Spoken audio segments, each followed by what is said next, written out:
Hi, this is Brian with Double TI, and I wanted to share my love for this amazing fragrance. So let's talk about the Acqua Di Gio from GIORGIO Armani.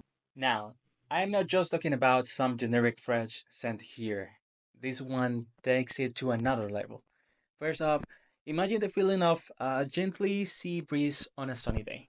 That's what Acqua di Gio Brom captures perfectly. The citrus notes hit you first, like a splash of fresh lemon and orange, but they're not overpowering. Instead, they blend seamlessly with a hint of floral jasmine, creating a light of airy feeling.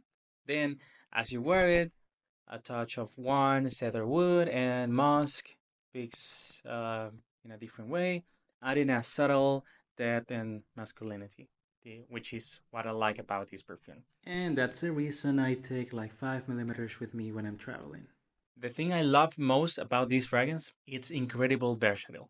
It's perfect for those hot summer days when you want something refreshing, but it also works like a charm on cool evenings. So it's not too strong for everyday wear, but it's sophisticated enough for special occasions. There's just something about the Acqua Di Gio that makes me feel so relaxed and confident.